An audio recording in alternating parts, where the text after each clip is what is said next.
Hello and welcome to the Demo Gaming YouTube channel. I'm Antonio, and since patch 8.11 just got released, I decided to make an exclusive bot lane tier list. Now I'm going to be talking about what Riot actually did this patch, so if you want you can skip right past it. There's a timestamp in the description down below.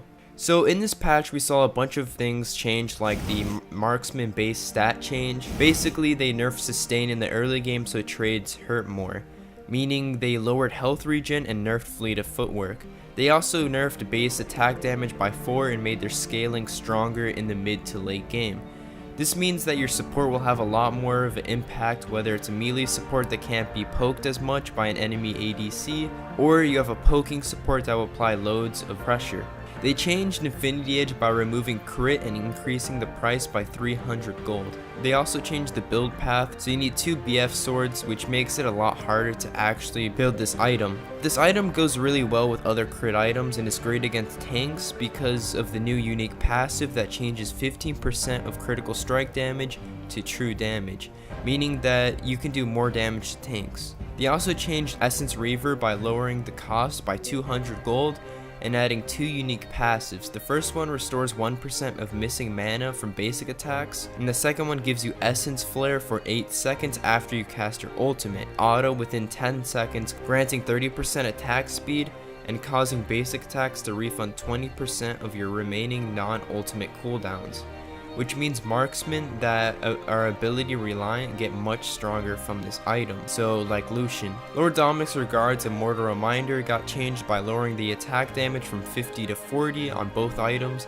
and changing the armor penetration from bonus armor penetration to total armor penetration. This means that the items will be stronger against squishier champions. They changed every crit item, making it more expensive to build, and lastly, they added a new item called Stormrazor that gives upfront burst and benefits kite champions.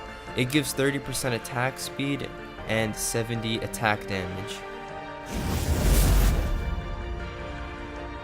So for our S tier we have champions like Kai'Sa, Misfortune, Draven, and Israel. The reason why Misfortune and Israel are S tier is because their builds didn't really get nerfed, not to mention they're poke champions, and with the nerf to fleet of footwork and health regen, it's going to be a lot more difficult to play against. Draven is great with the new item and usually likes to play aggressive in the early game since you take the Conqueror Keystone. Riot also lowered the price of Bloodthirster by 200, which helps a little bit.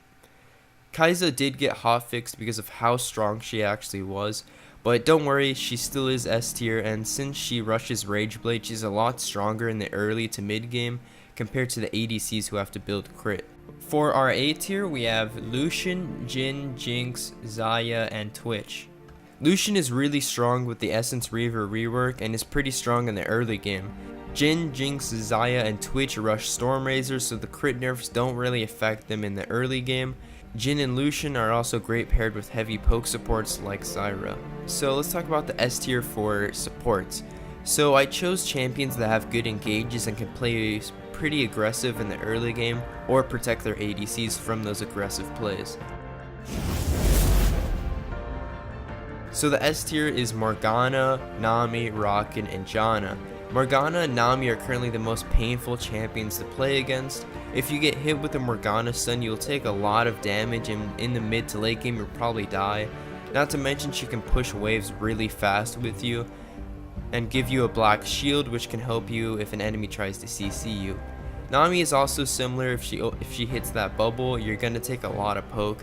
W also heals you and damages enemies, and her E empowers your autos, giving you more bonus magic damage and slowing targets. Not a lot of players use her passive, but if you hit an allied champion with one of your abilities, they get a speed boost for a short amount of time. Rockin is really good at engaging, and if he pairs up with Xayah, it can be a really hard lane to go against. Janna is great at protecting your carries while giving them more damage. She pairs really good with Draven. Her W also does a good amount of damage in the early game. A tier for supports are Zyra, Soraka, Lulu, Leona, Braum, and Karma.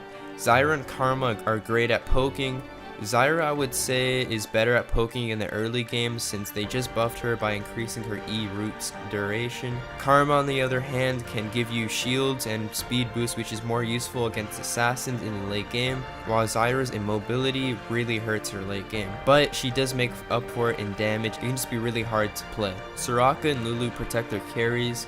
Soraka can help against rough poking lanes. Lulu also helps with that as well. Leona and Braum are melee, but they're great at heavy trades or all-ins. Braum goes great with ADCs like Draven and Lucian.